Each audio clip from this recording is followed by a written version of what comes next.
श्रीशैलेशदयापात्रम् धीभक्त्यादिगुणार्णवम्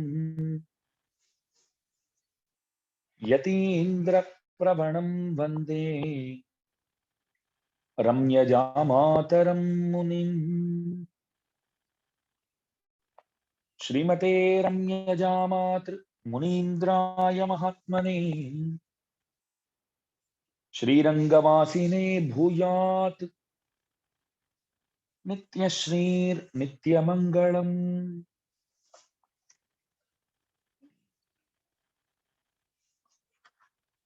कल हमने देखा कि आழ்वारों का अवतार जो है वो हमारे जैसे संसारियों के उद्धार के लिए वो महात्मा लोग इस धरातल में अवतार करके अपने उपदेशों द्वारा हम सबको उद्धार करते हैं।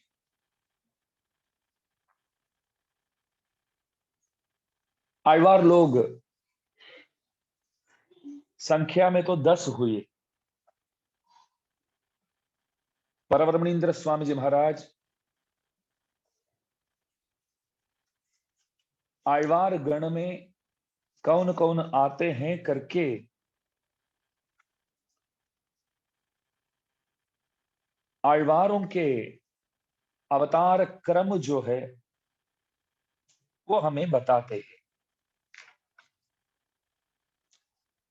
संस्कृत शास्त्रों को तमिल में बना करके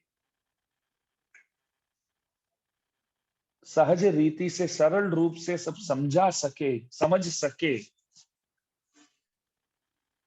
ऐसे उन सदर्थों को पेश किया। फिर वरवरमेंद्र स्वामी जी महाराज बोलते हैं आழ்वारों में सबसे पहले आने वाले 3 आழ்वार सरवयोगी, भूतयोगी और महद्योगी बोलते हैं। भूतम सरश्च महदाह्वय ये तीनों का नाम जैसे पहले लेते हैं। सरोयोगी कासार योगी बोलते हैं। ऐप्पसील्वोणम अविक्तम सदयमिवै ஒப்பிலவானாள்கள் उलघतीर। हे भूलोकवासी जनों, हम लोगों को बुलाते हैं, हे भूलोकवासी जनों सुनो तो सही। उपदेश देने वाले हमें जगा करके उपदेश करते हैं। प्रवचन करते हैं तो बीच बीच में सबको जगाना तो पड़ता है, जगा के उपदेश करना है। श्रृणु में परमं वचः, गीता जी में प्रभु भी अर्जुन को जगाते हैं। बोलो 700 से अधिक श्लोक है तो बेचारा शायद बीच में सो गया लगता है। श्रृणु सुनो सुनो करके सुनो तो सही ऐसे जगाते हैं। तो वरवरमिंद्र स्वामी जी महाराज भी इस पाशुर में देखो, हे भूलोकवासी जनों। तो हमने पूछा क्या बात है, तब बोलते हैं ऐप्पसील्वोणम, तुला मास के श्रवण नक्षत्र और उसी महीने के धनिष्ठा नक्षत्र, श्रवण के बाद जो आता है, और श्रवण के बाद धनिष्ठा और धनिष्ठा के बाद शतभिषं नक्षत्र बोलते हैं, शतभिषा बोलते हैं। ये 3 दिन जो है भूतल पर सर्वत्र व्याप्त यश वाले श्री सरोयोगी, श्री भूतयोगी और महद्योगी के तेजोमय अवतार के कारण असदृश दिन बन गए हैं। ये 3 दिन उन दिनों के हिसाब से देखा जाए तो आपको कैलेंडर में और कोई दिन मिलेगा ही नहीं। ऐसा क्या महत्व है? तो बोलते हैं कि सरोयोगी, भूतयोगी और महद्योगी तीनों का अवतार इन दिनों में हुआ, इसलिए इन दिनों के सदृश दिन कोई नहीं है। आज भी आप कहीं भी देखो हमारे श्री वैष्णव मंदिरों में ये तीन आழ்वार जो है एक साथ ही रहेंगे। आழ்वारों के मंदिर, षटकोप स्वामी जी के लिए मंदिर है, जैसे प्रकाल स्वामी जी के लिए मंदिर है, तो उन मंदिरों में देखो तो षटकोप स्वामी जी का मंदिर है तो षटकोप स्वामी जी रहेंगे, पास में मधुर कवि जी और नाथ मुनि जी, बाकी कोई आழ்वार ज्यादातर वहां नहीं दिखेंगे। अलग अलग मंदिर है तो विष्णु चित्त स्वामी जी का मंदिर है तो वहां कौन विराजेंगे? विष्णु चित्त स्वामी जी महाराज, और कोई नहीं। लेकिन ये सरोयोगी, भूतयोगी, महद्योगी जो है सर्वत्र हर एक वैष्णवालय में, वैष्णव मंदिर में ये तीनों एक साथ ही दर्शन देते हैं, एक दूसरे को नहीं छोड़ते, एक साथ ही दर्शन देते हैं। क्योंकि एक ही महीने के एक के पीछे एक, जैसे 3 दिन में श्रवण नक्षत्र और धनिष्ठा नक्षत्र और शतभिषा नक्षत्र में तीनों का अवतार अलग अलग क्षेत्र में हुआ, अलग अलग क्षेत्र में हुआ। सरो योगी जो संत हुए महात्मा, आपका अवतार कांचीपुरी में, वेगा से तू भगवान करके एक अद्भुत भगवान है, आजकल यथोक्तकारी बोलते हैं, बहुत सुंदर दिव्य देश है। वरदराज भगवान के बड़े भाई माने जाते वो भगवान। वरदराज भगवान तो यहां दर्शन देते हैं, इस भगवान के बड़े भाई मानते हैं, वो भी नारायण ही है, लक्ष्मी नारायण ही है। वेगा से तू, भगवान का नाम क्या है? वेगा से तू, अमृतस्यैष सेतु, उपनिषदों में आता है भगवान एक सेतु है। सेतु है तो जहां हम पहुंचना चाहते हैं वहां पहुंच सकते हैं सेतु द्वारा। तो जो सही जगह पे हमें पहुंचाते हैं, वैकुंठ तक पहुंचाते हैं, इसलिए प्रभु एक सेतु के रूप में जाने जाते हैं। तो वेगा सेतु, वेगा सेतु का अर्थ बहुत अद्भुत है। ब्रह्मा जी कांची में एक हवन किया, तो हवन से तो प्रभु प्रकट हुए, हमारे वरदराज भगवान ब्रह्मा जी के हवन से प्रकट हुए। तो वो हवन करना तो चाहते थे लेकिन आसान से नहीं कर पाए वो। मैंने कल भी बोला था कुछ अच्छे काम करने जाओ तो कष्ट तो बहुत सामने आएंगे। तो ब्रह्मा जी भी बेचारे इतने बड़े स्थान पे, पद पे बैठे हैं, फिर भी हवन करने के लिए निकले तो उनको ऐसा लगा कि ये काम क्यों शुरू किया हमने, ऐसा थक गए वो, बोलो इतने कष्ट आए। हवन करना है तो साथ साथ धर्मपत्नी को बिठा करके करना है। धर्मपत्नी गुस्सा करके चली गई, सरस्वती माँ आई ही नहीं, तो सबसे पहले प्रॉब्लम।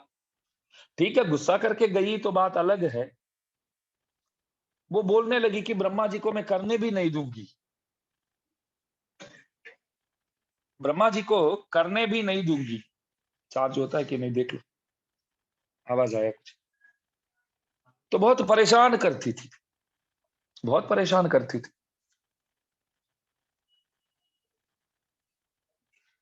तो एक नदी बन करके बहकर आई, नदी बन करके आई।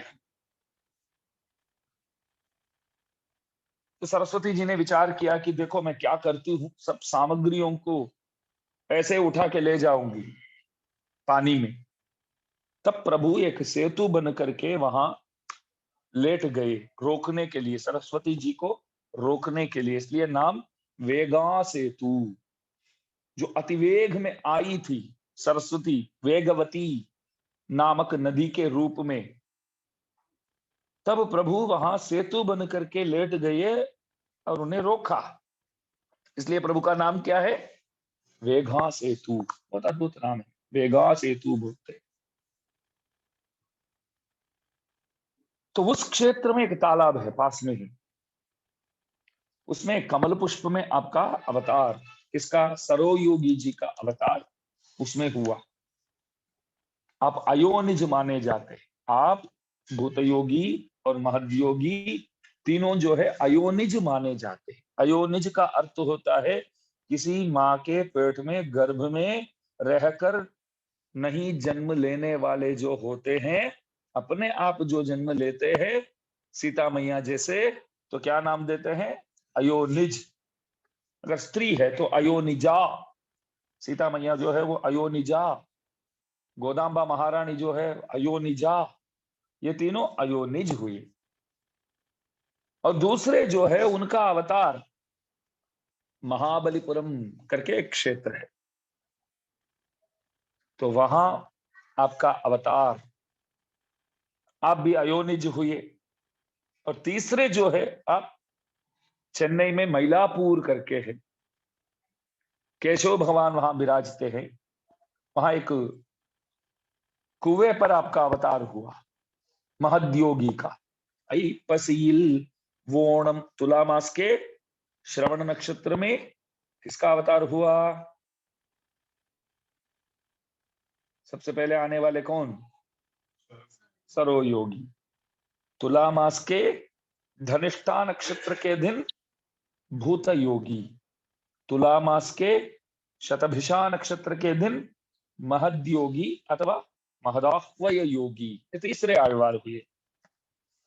ये तीनों एक दूसरे को नहीं जानते थे, अलग अलग देश में अवतार हुआ है। एक कांची में, एक महाबलीपुरम में, और एक चेन्नई में मईलापुर में। एक दूसरे को नहीं जानते थे।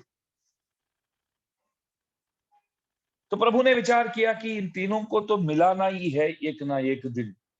भक्त है सबके सब, तो एक दूसरे से मिलना ही पड़ेगा।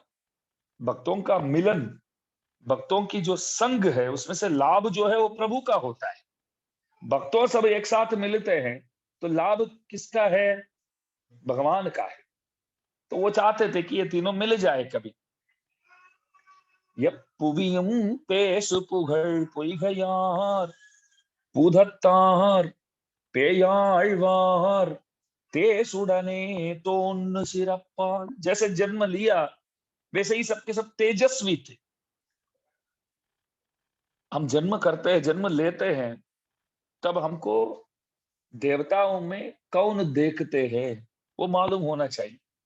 अनेक देवता गण देखते हैं, इधर उधर घूमते फिरते, नजरों में तो नहीं आते। जब हम जन्म करते हैं, जन्म लेते हैं, तब कोई ना कोई देव हमको देखता है। जो बंदा देखता है उसके हिसाब से उसका परिणाम हमारे गुणों में बाद में दिखता है। तो मैं बताऊंगा, आप विचार कर लो कि हमको किसने देखा होगा जब हमारा जन्म हुआ। तो पत्नियां से पूछो, सबके सब वो बोलेंगे कि हमको पता है, हमारे पतिदेव को साक्षात रुद्रमूर्ति ने ही देखा है और किसी ने नहीं देखा है। गुस्सा के सिवाय कुछ करते ही नहीं, तो लगता है कि रुद्रमूर्ति ने देखा। परम सात्विक है समझो पति, एकदम सात्विक है, ज्यादा कुछ बोलते नहीं, ज्यादा डांटते नहीं, ज्यादा क्या डांटते ही नहीं। और एक अच्छी बात यह है कि धर्मपत्नी डांटते हैं तो सुन लेते हैं, वो भी एक बात है। तो ऐसा कोई है तो क्या होता है फिर, आप बताइए। तब लगता है कि हमारे पति बहुत अच्छे हैं। देखा किसने? नारायण देखा। नारायण देखेंगे तभी सत्व गुण वाले हम हो सकते हैं, सत्व गुण वाले तभी बन सकते हैं।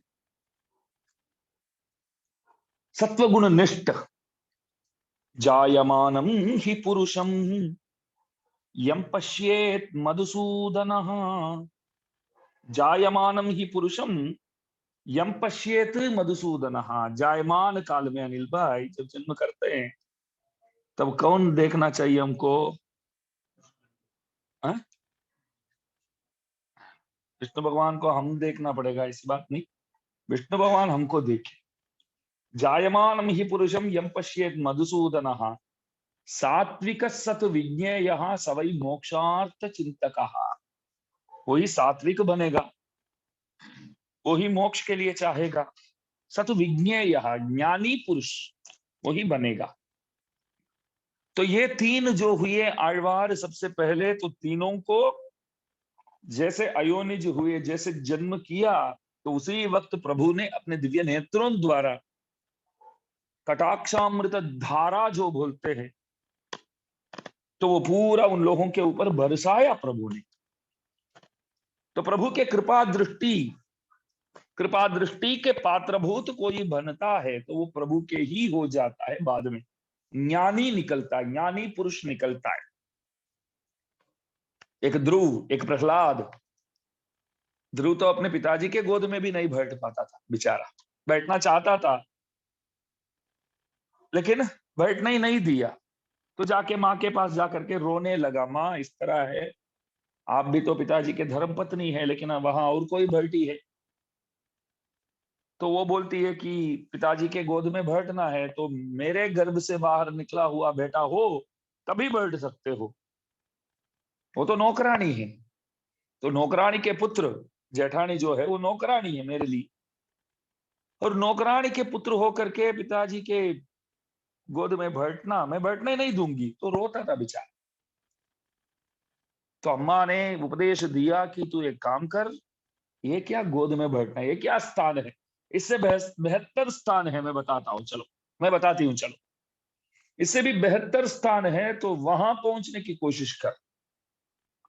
हिम्मत उठा करके माँ बेटे को जंगल में भेजती है। बोलो, बच्चों को आगे बहुत बढ़िया से बढ़िया व्यक्ति बनाना है, त्याग करना पड़ेगा सबसे पहले। माँ बाप को अनेक विषयों को त्याग करना ही पड़ेगा, तभी बालक आगे बढ़ेगा। ऐसा नहीं है कि मैं मेरे पास ही रखूंगा, ये है वो है, इधर उधर नहीं भेजूंगा, मैं पूरा ध्यान में ही रखूंगा, ख्याल में ही रखूंगा, तो बच्चे कभी आगे नहीं बढ़ेंगे, बढ़ नहीं सकते। आपको त्याग करना पड़ेगा। पहले भेजते थे ऐसे गुरुकुल इत्यादि में, तो वहां क्या खाना मिलेगा क्या नहीं मिलेगा, समय पे देंगे या ना देंगे। तो आज के जमाने में तो फोन वगैरह तो है, वो जमाने में वो भी नहीं है।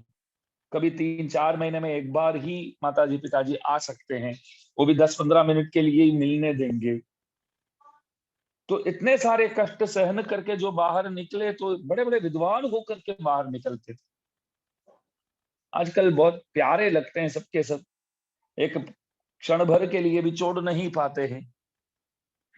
हम समझते हैं कि हम ज्यादा प्यार बांटते हैं, लेकिन उन लोगों के जीवन बर्बाद कर रहे हैं, वही हो रहा है सच में। तो जो उन लोगों को बनना चाहिए, जो बनाना चाहिए, वो नहीं कर पाते। तो पहले ऐसे नहीं थे, पहले चाहते थे कि आगे राष्ट्र के लिए तो अनेक संतों की जरूरत है। नहीं, तो किसी से पूछा गया कि इतने सारे संतों की क्या जरूरत है। मैंने एक बार देख रहा था, शायद श्री श्री रविशंकर जी के कुछ इंटरव्यू कोई ले रहा था, प्रश्न भी बढ़िया और उत्तर भी बढ़िया। तो प्रश्न पूछा गया उनसे, संत लोग बहुत हो गए आजकल, नहीं, बहुत संत है, किधर भी देखो संत ही संत है, इतने सारे संतों की क्या आवश्यकता है। आपको भी लगता है कि हम भी विचार करते थे ऐसे, कभी पूछना है तो किसी ने पूछा है तो बहुत अच्छी बात है, किसी ने पूछ लिया हमारे जैसे कोई, तो उन्होंने उत्तर बढ़िया दिया। हाईवेज में निकलो आप, स्कूटर लेकर के अथवा गाड़ी लेकर के, 10-10 मीटर में एक होटल मिलते हैं। कभी पूछा इतने सारे होटल्स की क्या जरूरत है? 10-10 मीटर में एक एक होटल मिलते हैं, नहीं। और कोई कोई ऐसे विशेष व्यक्ति ऐसे होते हैं कि 10-10 मीटर के एक एक होटल में आधा घंटा 1 घंटा रुक के ही आगे जाते हैं। ऐसे भी विशेष महानुभाव व्यक्ति होते हैं, हर एक होटल में रुकते हैं, खाते हैं, फिर आगे जाते हैं। बोलो, तो 10-10 मीटर में एक एक होटल होते हैं, वहां कोई नहीं पूछता इतने सारे होटल्स की क्या जरूरत है। लेकिन संतोष ज्यादा है तो खुश की बात, खुशी की बात है, और भी चाहिए वैसे। क्योंकि सदमार्ग में जीवात्माओं को लाने की जो काम है, वो काम संतों जैसे कोई कर ही नहीं सकते, इसलिए संतों की बहुत आवश्यकता है। ये भूमि जो है संतों की भूमि है।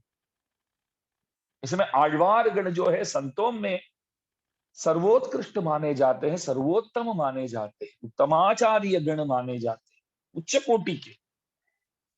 तो तीनों अयोनिज है, तीनों का अवतार दक्षिण भारत में, एक कांची में और दूसरे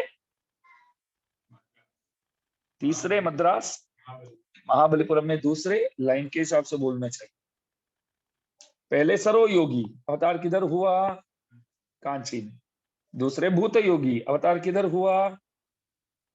मैं उंगली तो ये करके दिखाता हूँ, सबका जवाब तो इधर से ही आता है। फिर तीसरे महद्योगी, उनका अवतार मइलापुर मद्रास में, उनका अवतार हुआ। तीनों अयोनिज हुई, वो याद रखना। अयोनिज का अर्थ होता है जो अपने आप जन्मेला व्यक्ति, यहाँ कोई माँ बाप नहीं, कोई नहीं, ऐसे ही प्रकट हो गई, समझो ऐसे ही प्रकट हो गई।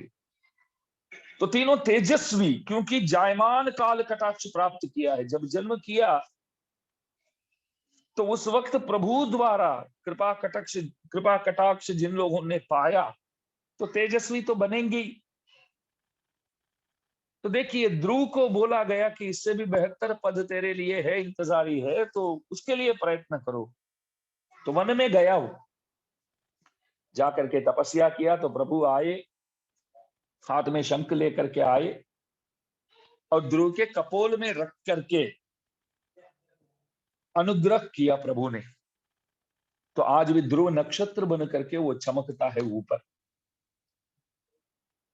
तो तपस्या करता था तो देवेंद्र घबरा गया। कोई भी तपस्या करते हैं ना तो देवेंद्र को अच्छा नहीं लगता है। वो ऐसा समझता है कि मेरे स्थान पकड़ने के लिए कोई बैठ गया, डर लगता है। मानो कि कोई बढ़िया भाषण देता है तो उनके पीछे ज्यादा लोग इकट्ठे होते हैं तो नेता लोग घबरे जाते हैं, नहीं जाते। कोई नए नए ऐसे तो निकलते हैं कोई ना कोई, और भाषण देता है तो लाखों पब्लिक सुनते हैं, समझो। तो कोई नेता बाकी के बाकी जितने भी है सब सो नहीं पाएंगे। फिर सोचेंगे ऐसा बोलता है तो लाखों लोग आते हैं यार, कुछ ना कुछ चीज में तो उसको तो फंसाना ही है। कुछ भी करके लोगों के दृष्टि में उसको बुरा दिखाना ही है, प्रयत्न करते हैं। तो 5 साल बैठने वाले भी कोई आगे आते हैं तो सहते नहीं है, तो देवेंद्र कैसे सहेगा? तो कोई तपस्या करते तो उसको लगता है कि मेरे स्थान पकड़ने के लिए तो नहीं है ना, तो इसलिए तपस्या रोकने के लिए अनेक बाधाएं, विघ्न डालता है। तो प्रभु आकर के देवेंद्र को बोले, देखो तेरे पद पकड़ने के लिए वो नहीं बैठा है, इससे भी बेहतर पद के लिए बैठा है, तू चिंता छोड़ दो। वो जिस पद के लिए चाहता है वो पद जो है तेरी तो वश की बात ही नहीं है वो, इसलिए उसे छोड़ दो। तो देखिए, प्रभु जब जन्म लिया ध्रुव, तब प्रभु ने देखा होगा, तभी तो प्रभु के प्रति ये दृढ़ता, ये भक्ति जो है वो कर पाया, वो दिखा पाया। प्रभु अवश्य कृपा करेंगे, ये दृढ़ता जो है वो अत्यावश्यक है। इसलिए तो वरवरमणींद्र स्वामी जी महाराज इस पाशुर में बोलते हैं, ते सुड़नी तो सिरपाल। तीनों तेजस्वी हुए और तीनों के जो अवतार दिन जो है वो भी तेजोमय बन गया इन तीनों के अवतार से। फिर आगे बोलते हैं, मत्तुள்ள आழ்வார் खड़क मुन्ने वंदुदित। इन तीनों आழ்वारों ने दूसरे आழ்वारों से पहले यहां अवतार लेकर, बाकी आழ்वारों के पहले आ गए। सरो योगी, भूत योगी, महद योगी। ये दास इसलिए बारंबार बोलता है कि सबके दिमाग में घुस जाए बात, कल पूछूं तो बोल सके। सरो योगी, भूत योगी, महद योगी, ये तीनों 10 आழ்वारों में सबसे पहले आने वाले। तो तीनों पहले अवतार करके विलक्षण द्राविड़ी भाषा से, अति विलक्षण भाषा द्राविड़ी भाषा, तमिल भाषा में 3 प्रबंध रचाए, रचकर 3 प्रबंध इन तीनों द्वारा रचा गया है। 3 प्रबंध, प्रबंध का अर्थ होता है एक ग्रंथ, तो 3 बुक्स, दिव्यम समझ में आता है। 3 ग्रंथ, 3 बुक्स दिए हैं ये तीनों। सरोयोगी एक 100 पद्य लिखे, 100 श्लोक, 100 पाशुर, और भूतयोगी वो 100 पाशुर लिखे, और तीसरे महद्योगी वो 100 पाशुर लिखे। तो चतुस्सहस्र गीति 4000 दिव्य प्रबंध में 300 पाशुर पहले अवतार करने वाले इन तीनों आழ்वारों के हैं। तो दया भाई चतुस्सहस्र गीति में पहले अवतार करने वाले इन तीनों आழ்वारों के जितने पाशुर उपलब्ध है, 300 पाशुर उपलब्ध है। 100 पाशुर गाए, तीनों 100 पाशुर गाए। क्यों गाए? एक बात मैंने किसी से पूछा, क्यों गाए? समय नहीं जाता होगा तो गाए, नहीं बैठे बैठे बोर हो गए होंगे तो प्रभु के बारे में गाए। मोबाइल तो साथ में नहीं था, हाथ में नहीं था, टीवी भी नहीं, तीनों के बीवी भी नहीं, समझो अयोनिज थे, ऐसे इधर उधर घूमते थे, भक्त थे सब, प्रभु के सिवाय कुछ जानते ही नहीं थे। परमात्मनि यो रक्तः विरक्तः अपरमात्मनि, परमात्मा के पीछे राग है, सचमुच में परमात्मा के पीछे राग है तो अन्य विषयों में हम क्या बन जाएंगे? विरक्त बन जाएंगे। इसमें भी आशा उसमें भी आशा, वो तो चलेगा ही नहीं, होगा ही नहीं, वो सही नहीं है। उसमें आशा है तो इसमें आशा रहेगा ही नहीं, उसमें आशा है तो आशा इसमें रहेगा ही नहीं। तो हम क्या कर सकते स्वामी? अभी तो एक काम करते हैं, क्या पूरी तरह प्रभु को फिर छोड़ देते हैं। चलो आपने तो बोल दिया, अच्छा वो आधे घंटे में बोल दिया, 1 घंटा बैठना नहीं पड़ेगा, अभी अभी उठ जाते हैं हम, क्योंकि हम तो विषयानुरागी है, विषयों के पीछे है। तो आपने बोल दिया कि उसमें भी इसमें भी नहीं चलेगा, संभव ही नहीं है, तो पूरी तरह इसमें ही रहते हैं। चलो अब हम अभ्यास कर रहे हैं, कोशिश कर रहे हैं, ऐसा समझो। पूरी तरह उसी में लग जाने का है, उसके लिए हम प्रयत्न कर रहे हैं। तो सुनेंगे प्रभु के बारे में, सत्संग करेंगे तभी प्रभु के बनेंगे आप, नहीं तभी प्रभु के बनेंगे। एक हमारे हुए लीला शुक जी, बहुत अद्भुत कवि, परम कृष्ण भक्त, कृष्ण के परम भक्त। आप पहले कैसे थे? आप पहले किसी एक औरत के पीछे उन्मत्त थे। चिंतामणि नामक एक स्त्री, रोज वहीं जाते थे, बैठते थे, खाना पीना सब वहीं, रोज जाते थे, कुछ पैसे देते थे। तो ये एक दिन चिंतामणि ने,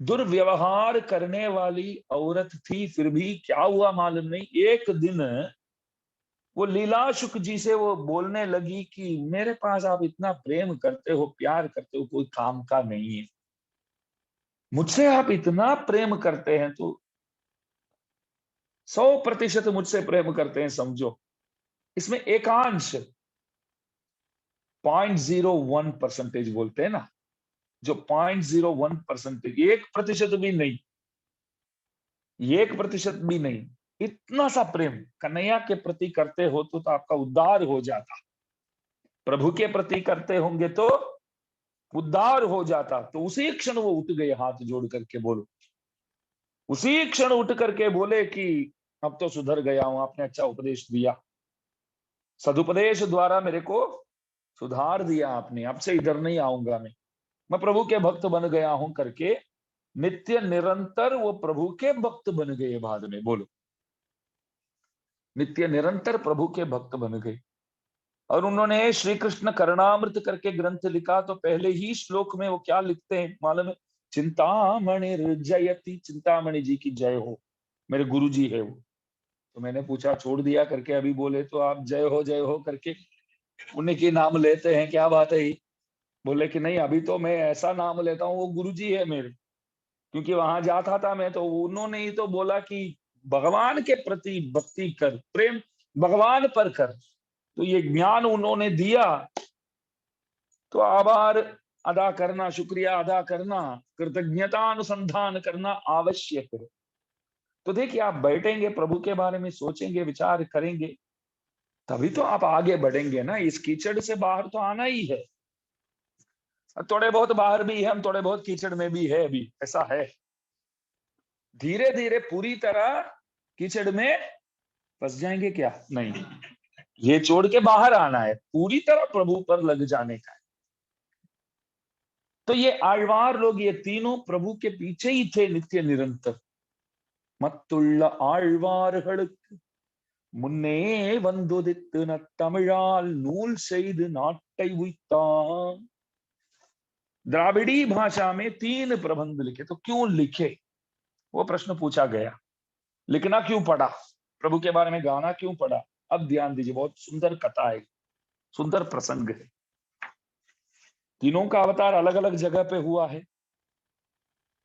तीनों मंदिरों जाते थे, दर्शन करते थे, अलग अलग जाते थे, एक दूसरे से तो अभी तक मुलाकात नहीं हुई।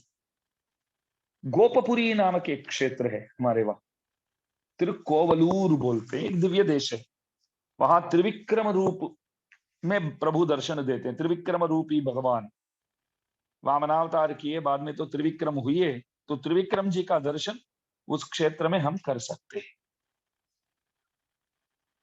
वहां तीनों गए, अलग अलग गए, अभी भी नहीं मिले एक दूसरे से। अचानक तीनों एक दिन वहां पहुंच गए। तो पहुंच गए तो एक दिन रात बहुत बारिश, खूब बारिश। तो पहले सरो योगी ने विचार किया कि इतना बारिश है तो रुकने के लिए, रहने के लिए, ठहरने के लिए कोई जगह मिल जाए तो अच्छी बात।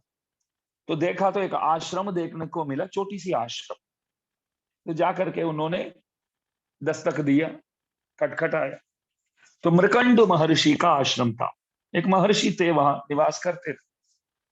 वो कहीं चाहता लेकर के बाहर जाने वाले थे, तो दरवाजा खोल करके पूछा, कौन हो, क्या हो। नहीं, दास सरोयोगी नाम है, कांची से आया हुआ। क्या बात है, बारिश बहुत है तो रुकने की व्यवस्था, ठहरने की व्यवस्था यहाँ संभव है। यदि संभव है तो दास अंदर आ सकता है। मृकंड महर्षि बोले, देखो मैं कहीं बाहर जा रहा हूँ, कुछ काम से जा रहा हूँ, तो आपको रुकना है तो रुकिए, कोई दिक्कत नहीं है। तो वो बारिश में छाता लेकर के बाहर चले गए लगते हैं। स्वामी जी को बोले मृकंडू जी, आश्रम तो इतना बड़ा नहीं है, बस आप अपने हिसाब से लेकिन रह सकते हैं, बारिश से तो अपने आप को आप बचा सकते हैं। अब एक ही है ना, बोले कि हाँ एक ही हूँ, तो कोई दिक्कत नहीं, आप लेट सकते हैं। एक ही है तो लेटने की जगह है, ज्यादा हो तो दिक्कत है। एक आदमी आराम से लेट सकता है, जैसे बंबई में नहीं देते 1 रूम वाला, इधर भी देते 1 रूम वाला हाउस, नहीं बोलते। आप खोलेंगे, दरवाजा खोलेंगे तो हाल भी वही है, रूम भी वही है, खाना भी वही बनाना है, तो उसी में एक बाथरूम, किचन, मतलब बाथरूम, टॉयलेट रहता है। तो इस तरह समझो। तो सर्व योगी बोले, ठीक है मैं अंदर बैठा हूं। तो वो अंदर बैठ करके हरे राम राम राम हरे हरे ऐसे प्रभु का भजन करने लगे। तो कुछ ही देर में लगा कि और कोई कटकटा रहा है दरवाजा। तो मृगंड महर्षि ने सरो योगी को लिए दरवाजा खोला। अभी सरो योगी जाकर के दरवाजा खोलते हैं, कौन आया है। तो बाहर जो खड़े थे वो बोले, दास का नाम भूत योगी है, महाबलीपुरम से आया हुआ है। तो क्या बात है, नहीं बारिश बहुत है तो अंदर दास आ सकता है क्या। तो सरो योगी बोले, देखो ये तो जगह तो सबसे पहले ये मेरा नहीं है, मृकंड महर्षि का है। तो वो बोले, आप रुको करके, ठीक है आप भी वक्त लग रहे हैं, लेकिन एक है तो अंदर लेट सकते हैं, 2 है तो लेट नहीं पाएंगे, हम दोनों बैठ पाएंगे, बैठने की जगह है, आप आ जाओ। तो दोनों बैठे थे, सत्संग करते थे। तो इतने में और कोई तीसरा आकर के खटखटाने लगा। अभी कौन जाते हैं दरवाजा खोलने, भूत योगी जाते। सरो योगी के लिए दरवाजा किसने खोला, मृकंड महर्षि, मार्कंडेय अलग, मृकंड महर्षि। और भूत योगी के लिए दरवाजा किसने खोला, अभी कौन तीसरे कोई आए हैं तो उनके लिए दरवाजा खोलने गए, कौन, भूत योगी। तो दरवाजा खोलो तो कौन खड़े थे, महद योगी। वो तीसरे आगे, प्रभु मिलाते हैं सबको। पूछा, आप कौन है, दास का नाम महद योगी है, मैलापुर से, मद्रास से, सिटी वाला आदमी हूँ, मद्रास से आया है दास।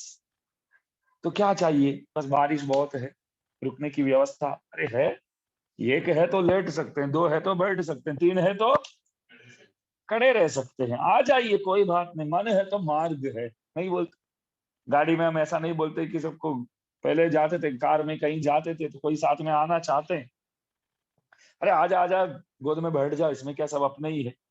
बिठाना है तो गोद में भी जगह देंगे, नहीं बिठाना है तो पास में जगह तो भी बोलेंगे नहीं जगह नहीं है। मन है तो मार्ग है। तो बोले, हम सब भक्त है प्रभु के हैं, आ जाओ अंदर, सत्संग करेंगे। तो बोधयंतः परस्परम, तीनों मिलकर के आपस में प्रभु के बारे में बातचीत करने लगे। बहुत अंधेरा थी वहां, सब तीनों एक दूसरे को सुन सकते थे मगर देख भी नहीं पाते थे, देख नहीं सकते थे, बहुत अंधेरा। तो इतने में लगा कि और भी चौथा कोई आकर के खड़ा है पास में, कोई थोड़ा कंजेस्टेड हो गया अभी, भी लगा कि भीड़ है यहाँ, हम तीन नहीं है और कोई आया है इधर। लेकिन कौन आया, किसने दरवाजा खोला? तो दोनों ने महदयोगी से पूछा, आप जाकर के दरवाजा खोला है क्या? अरे नहीं यार, मैं तो कहीं नहीं गया हूँ, इधर ही खड़ा हूं मैं। आप लोगों से झूठ क्यों बोलेगा दास, दास तो इधर भी नहीं गया, इधर ही खड़ा है दास। तो कोई आया है ऐसा तो लगता है। तो महदयोगी बोले, वो भी बोले, "हाँ, मेरे को भी लगता है, अभी पहले जैसे आराम से नहीं खड़े हो पाते, कोई चौथा कोई बंदा आया है, वो तो मालूम तो होता है, लेकिन कौन है, क्या है, कैसे घुस गए अंदर, वो मालूम नहीं पड़ता है। अरे कोई दीप हो तो देख सकते थे कम से कम, नहीं, लाइट हो तभी तो देखेंगे ना, लाइट चाहिए ना बेटा, पूरा अंधेरा है तो दिखेंगे किधर किधर कौन कौन बैठे हैं करके। पहले जमाने में जैसे पावर कट हो जाता था, तो ऐसे रात को पावर कट हो जाए तो वो कैंडल ढूंढने जाते थे, अगरबत्ती ढूंढने जाते थे, तो किसी के हाथ के ऊपर पांव रख देते थे, पांव आ जाता था, ऐसे वैसे होता था पहले। आजकल तो भगवान की दया से ऐसे तो बच्चों, हम लोगों ने बच्चों थे तब जो कुछ देखा वो सब अच्छा भी लगता था, तब पावर कट हो जाए तो सबके बाहर आ जाते थे, खेलते थे बाहर, सब बड़े लोग आपस में बैठ करके बातचीत करते थे, हम लोग खेलते थे एक साथ। कभी कभी प्रभु से ऐसा भी प्रार्थना करते थे कि आज और भी लेट आवे, पर मजा आती थी, समय ऐसा था। आज के बच्चों को तो वो सब अनुभव मिलता ही नहीं, मिलने वाला भी नहीं, और जमाना बदल गया। तो लाइट है तो देख पाएंगे चौथा कौन आया है, तो ठीक है जला देते हैं अभी। तो कैसे जलाएंगे? पहले सरो योगी गाने लगे, वय्यम तगड़िया वार कडले नैयाग वैय कदिरोन விளக்காக செய்ய சுடராழியானடிக்கே சூட்டினேன் சொல் மாலை இடராழி நீங்குகவே என்று। 100 पाशुर में एक पाशुर है ये, जो पहले 100 पाशुर गाए, 100 पद्य गाए हैं वो, उनमें पहला पाशुर है ये। वो क्या बोलते हैं? वय्यम तगड़िया, कोडिया बोलते हैं ना। कोडिया क्या होता है भाई? दीप, दिया। तो दिया जो है वय्यम तगड़िया, ये भूमंडल जो है वो ये दिया है, कोडिया है। वार कडले नैयाग, समुद्र जो है घी के स्थान में वो है। वैय कदिरोन विளக்காக, सूर्य जो है वो ज्वाला है। तो मैं एक दीप जलाता हूं इस तरह, सैय सुडराड़िया नडी के हाथ में चक्र धारण करने वाले प्रभु के चरणारविंदों में एक हार सदृश, एक फूल हार के सदृश वचन, वचन हार बोलते हैं जो गाते हैं, पद्य हार जो है वो मैं अर्पण करता हूं प्रभु, आप स्वीकार कीजिए। तो उन्होंने तो एक दीप अपने वाणी द्वारा प्रज्वलित कर दिया। तो दूसरे जो थे भूत योगी वो बोले, अनबे तगड़िया, बहुत सुंदर कथा है, ध्यान दीजिए, बहुत मजा आवश्य। अनबे तगड़िया, प्रभु के प्रति जो मेरा प्रेम है वो मेरे लिए दीवा है। आर्व में नैयाग, उनके बारे में जानने में जो इंटरेस्ट में दिखाता हूं, जो इच्छा है, वो इच्छा जो है वो घी के सदृश है। इन बुरुग सिंदई तिरिया, उनके बारे में जब मैं सोचता हूं तो मैं शिथिल हो जाता हूं, गड़बड़ हो जाता हूं, प्रभु के बारे में सोचता हूं तो मेरा वो हृदय जो है वही रू की जगह है। दीवा जलाना है तो रू तो चाहिए, तो रू की जगह वो है। ननबुरुगी ज्ञानचुडर विளக்கே तिने, एक ज्ञानमय दीप में प्रकट करता हूं, मतलब ज्ञानमय दीप में जलाता हूं। नारणर्क ज्ञान तमिल पुरिंद नान, तो दोनों ने जैसे दीप जलाया, तो तीसरे जो थे वो हमारे जैसे आदमी, महद्योगी हमारे जैसे है, मतलब कुछ किया नहीं है, लेकिन सबसे पहले दर्शन करने वाले वो हुए। जलाया इन दोनों ने, दरवाजा भी इन दोनों ने खोला, उन्होंने किसी के लिए दरवाजा खोले भी नहीं, बोलो, जाकर के खोलना भी नहीं पड़ा। आखिर आए और कड़े कड़े सत्संग करते थे, तो लगा कि चौथा कोई आया है, तो इसलिए थोड़ा कंजेस्टेड भीड़ है यहाँ। तो दोनों ने दीप जैसे जलाया, तो ये बोले कि देखो देखो कौन है हमारे पास, कौन है, तिरुकंडेन। सबसे पहले अम्मा जी का दर्शन किया। वो गाते हैं, उनके 100 पाशुर में पहला पाशुर जो है, तिरुकंडेन पुन्मेनि कंडेन तिगळमरुक्कन अणिनिरमुम कंडेन செருக்கிளரும் பொன்னாழி கண்டேன் புரி சங்கம் கை கண்டேன் என்னாழி வண்ணன் பால் इंद्र तिरुकंडेन। तो वो लाइट में सबसे पहले उनको भगवान के दिव्य छाती पर अम्मा जी जो विराजती है, तो अम्मा जी देखने को मिली। अम्मा जी का दर्शन सबसे पहले। मैं बारंबार कहता हूं कि अम्मा जी पुरस्कार करती है तभी प्रभु सुनते। अम्मा जी पुरस्कार नहीं करेंगे तो प्रभु कभी सुनेंगे ही नहीं। इसलिए स्वामी जी देखो, सही तरह प्रभु को जिस तरह आप गाएंगे तो अच्छा लगेगा, वो समझ करके गा रहे हैं। वो अम्मा जी का दर्शन है सबसे पहले हुआ। अम्मा जी बस आप पुरस्कार हो करके प्रभु के कृपा पात्र बनाइए हमें। तिरुकंडेन पुन्मेनि कंडेन, भगवान जो है वो स्वर्णमय है वैसे। तिगळमरुक्कन कंडेन செருக்கிளரும் பொன்னாழி कंडेन, चमकता हुआ भगवान के हाथ में तो क्या है, चक्र और शंख, ये सब देखा मैं। तो तीनों इस तरह गाने लगे, 300 पाशुर गाए। ध्यान दीजिए, हमारे वेदांत देश के स्वामी जी महाराज एक अद्भुत बात बोलते। मैंने पहले भी यहाँ जब इन तीनों का अवतार महोत्सव यहाँ मनाया गया तब भी इन बातों को सामने तो रखा था, लेकिन एक अच्छी बात यह है कि याद नहीं है आप लोगों को, इसलिए अभी भी बोल सकता हूँ। मैं प्रार्थना करता हूँ कि अभी बोल रहा हूँ तो ये सब याद रखिएगा, और कभी मैं बोलूँ ना तब आपको बोलना चाहिए सामने से कि हमको ये मालूम है, अभी ये होगा, इस कथा में, इस प्रसंग में ये आएगा, ये आयवार इस अवतार, इनका अवतार इस नक्षत्र में, इस गांव में, इस महीने में हुआ, ऐसा बोलने योग्य बन जाना चाहिए। लेकिन आज के जमाने में क्या बोले हम, अपने अपने जन्म नक्षत्र भी कोई जानता नहीं है, सब नहीं, सब तारीख ही जानते हैं ज्यादातर, नक्षत्र तो कोई जानते ही नहीं। यहाँ हमारे वहां भी कम हो गए वैसे, आजकल तो इंग्लिश डेट ही सबको आता है, नक्षत्र मालूम होना चाहिए। अभी भी आप ढूंढ निकाल सकते हैं, ऐसे कोई बड़ी बात नहीं है। जिस महीने में कौन से नक्षत्र में हमारा जन्म हुआ, तो पहले हमारा भी मालूम होवे, फिर हमारा मालूम होवे या ना होवे, आழ்वारों के आचार्यों के तो मालूम होना चाहिए। त्रिनक्षत्र परिपालन बोलते, ये एक श्री वैष्णव के लिए ये अवश्य करने योग्य बात है। त्रिनक्षत्र परिपालन आழ்वार आचार्यों का अवतार है, तो वो तो मनाना ही पड़ेगा। तो कल पूज्यपाद संपत कुमार आचार्य स्वामी जी महाराज का अवतार महोत्सव है, मनाना ही पड़ेगा। मैं आज शाम को भी इन लोगों से बोल रहा था कि इतने सालों से मैं आ रहा हूं, कोई एक भी आज तक ऐसा नहीं पूछा कि संपत कुमार आचार्य स्वामी जी महाराज का अवतार महोत्सव कब है, कभी किसी ने पूछा नहीं। बोल, हाँ कभी बोलता हूं तो कल सब आएंगे, तीर्थ लेंगे, प्रभु के आचार्यों के कृपा पात्र बनेंगे, बात अलग है। मेरे को बहुत आश्चर्य होता था, मैंने बोला कि किसी ने भी, सेवा तो खूब करते हैं सबके सब, बात अलग, किसी ने भी आचार्य जयंती कब है मालूम तो होना चाहिए, कभी किसी ने नहीं पूछा। और देखिए पहली बार उनके अवतार महोत्सव गुजरात में, तो पहली बार, क्योंकि धनुर्मास तो पहली बार आया हूं, तो आचार्य जयंती पहली बार मनाने का एक मौका हम लोगों को इधर मिला है। तो त्रिनक्षत्र परिपालन करना चाहिए। आप स्मरण करेंगे, याद करेंगे, तो हमारे और उनके बीच में और हमारे प्रभु के बीच में जो संबंध है और मजबूत हो जाता है।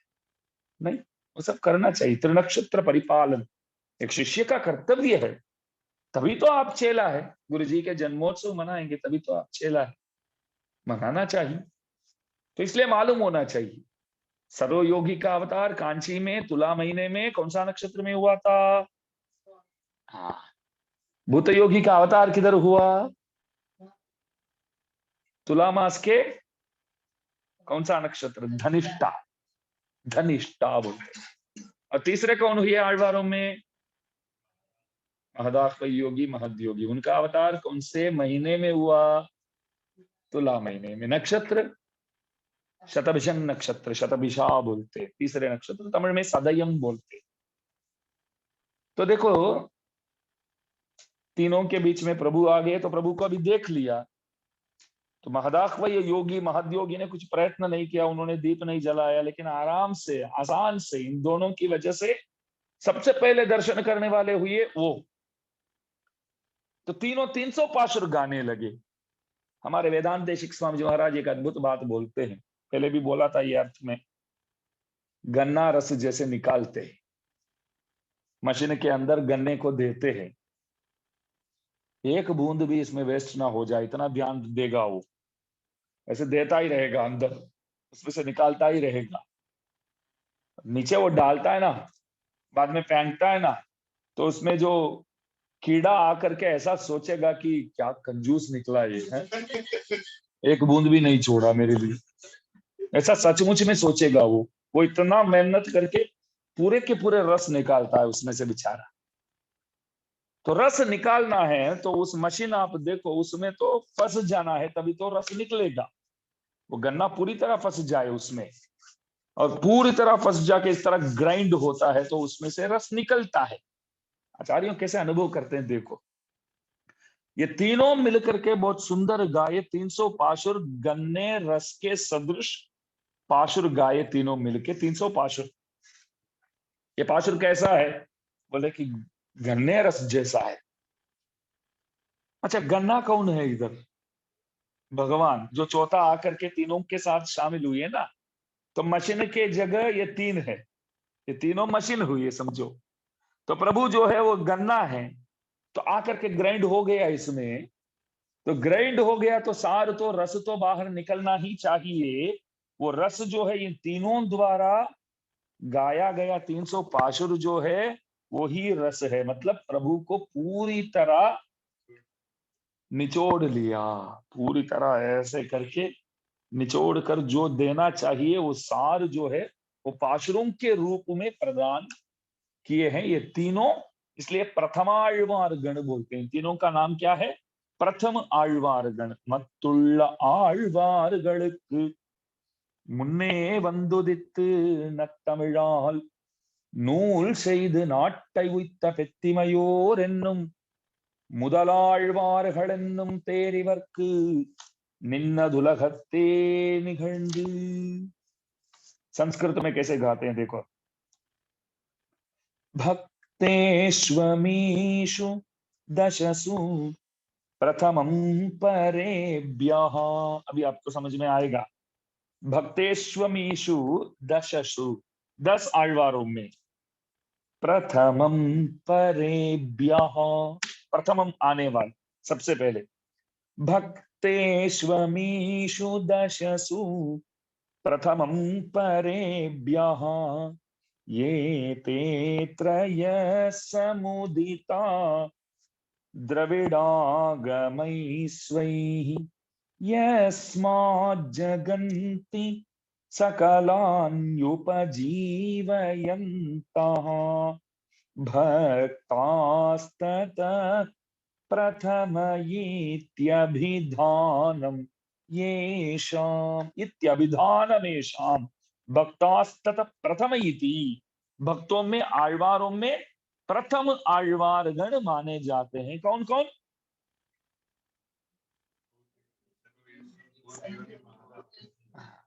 सर्वयोगी। योगी योगी बोल के आप यूपी के चीफ मिनिस्टर के पास मत पहुंच जाना, वो योगी नहीं यहाँ।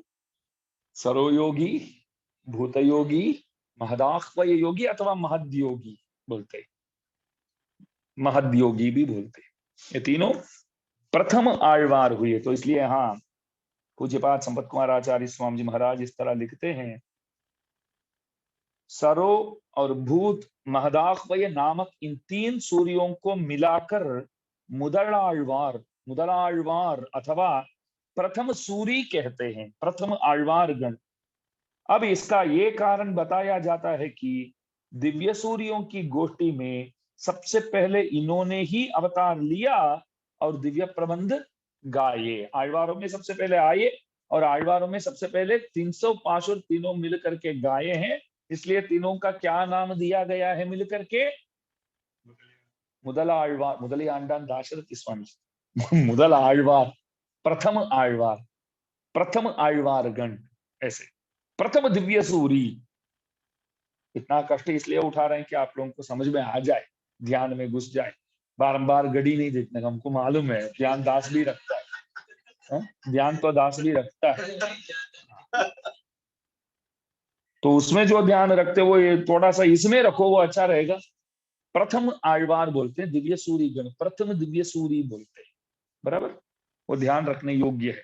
तो ठीक है, अभी पहले 3 आழ்वारों के नाम भी बता दिया, और किस महीने में कौन से नक्षत्र में तीनों आए वो भी बता दिया। और तीनों ने किया क्या? सबसे पहले गाने वाले हुए, सबसे पहले अवतार करने वाले हुए, तो क्यों प्रथमाழ்वार नाम है, और तीनों मिलकर के 300 पाशुर गाए हैं, वो सब मालूम पड़ गया। अब वरवरमणींद्र स्वामी जी महाराज बोलते हैं, बाद में कौन सा आழ்वार के बारे में बोले, बताइए आप। 3 आழ்वारों के बारे में बोल दिया, तो बाद में किसके बारे में बोलना चाहिए? भक्तिसार स्वामी जी, भक्तिसार स्वामी जी के बारे में बोलना चाहिए, क्योंकि चौथा तो वो ही है, लेकिन उनके बारे में नहीं बोलते, परकाल स्वामी जी के बारे में बोलते। क्यों परकाल स्वामी जी के बारे में बोलते हैं? तो कारण ये है कि तुला मास, तुला महीने में जिन आழ்वारों का अवतार हुआ वो पहले बोल दिया, तो तुला के बाद कार्तक महीना बोलते, तुला मास के बाद। तो वृश्चिक महीना जो है, तो उस महीने में अवतार करने वाले आழ்वारों के बारे में महीनाओं के हिसाब से देखा जाए, तो महीनों के हिसाब से देखा जाए तो पहले तुला मास, उसके बाद वृश्चिक मास में अवतार परकाल सूरी का, वो गाते पे दैनंजे। एक पाशुर बोलूंगा, हे मूड मन बोलते हम लोग को, हे मूड मन, सही बोलते हैं ना, हे मूड मन, ध्यान भगवान पर रखो, घड़ी पर नहीं रखने का है, समय पर नहीं रखने का है। जितना प्रभु के बारे में, उनके भक्तों के बारे में जानने को मिलता है, इतना लाभ है, ये लाभ उठा लो, ये लाभ उठा लो। समय नहीं देखने का है, क्योंकि समय अभी है प्रभु की दया से, तो उसका सदुपयोग हो जाना चाहिए। सोते तो रहते, जन्मों से सोते, नहीं, जन्मों से सोते रहते, क्या आज ही सोने वाले हैं क्या? और आगे भी तो प्रवचन, 1 महीना धनुर्मास खत्म हो जाए तो बाकी 11 महीना बाद में तो आराम ही आराम, नहीं। तो जो मौका मिला है, वो मौका गवा देना अनुचित है। भले जमाए आवे, कोई बात नहीं, सुनने का बैठ। तो प्रकाल सूरी कार्तक महीने में वृश्चिक मास में आपका अवतार हुआ। तो जैसे तुला मास के बारे में बोले, तो तुरंत बाद में तुला मास के बाद जो महीना आता है, उस महीने में अवतार करने वाले आழ்वारों के बारे में बोलते हैं। इसमें पहले आते हैं परकाल सूरी, तो बोलते हैं पेदै नेंजे इन्नै பெருமை அறிந்திலையோ ஏது பெருமை இன்னைக்கென்னென்னில் ஓதுகின்றேன் வாய்த்த புகழ் மங்கையர்கோன் மாநிலத்தில் வந்துதித்தான் कार्तिकयिल कार्तिकय नाल कान।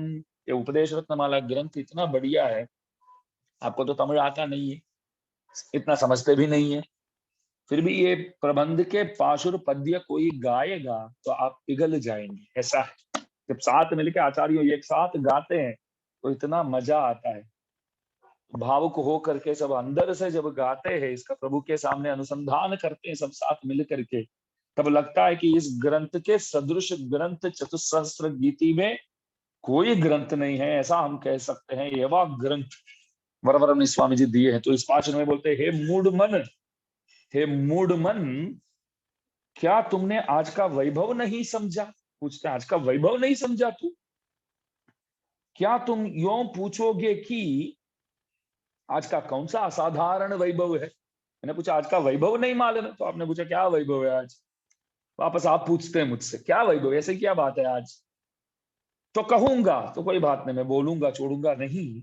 सुनो, आज वृश्चिक मास में कृत्तिका नक्षत्र का दिन है।